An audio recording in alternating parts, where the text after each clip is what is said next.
তো নমস্কাৰ গৃহৰক্ষী ভাই বন্ধুসকল, এইখন এখন অফিচিয়েলি লেটাৰ আহিছে government of Assam home and political ডিপাৰ্টমেণ্টৰ পৰা 19/1/2024 তাৰিখে from the joint secretary to the gov of Assam home and political department দিছপুৰৰ পৰা এই পত্ৰখন পঠিয়াই দিছে to the Director General of Civil Defense and Commandant General of Home Guard Assam Beltola গুৱাহাটীলৈ পত্ৰখন পঠিয়াই দিছে অৰ্থাৎ আমাৰ ডিজিচিডি মহোদয়লৈ। আৰু লেটাৰৰ সাবজেক্টটো হ'ল rural basic / urban basic exit training to the next of kin of discharged AGs and AISF battalion personnel rank।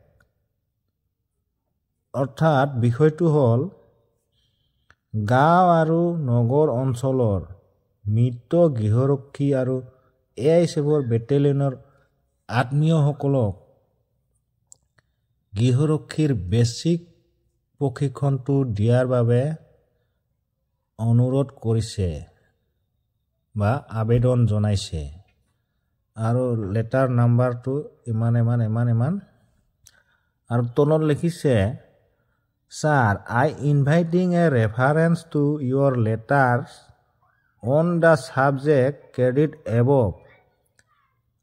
I am direct to request you kindly to advise the applicants to avail other opportunities in the government as a large number of vacancies under police and other departments have been coming up of late।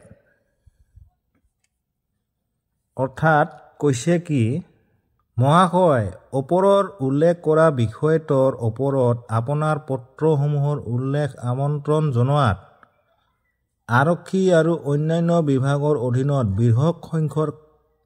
বৃহৎ সংখ্যক খালী পদ আহি আছে।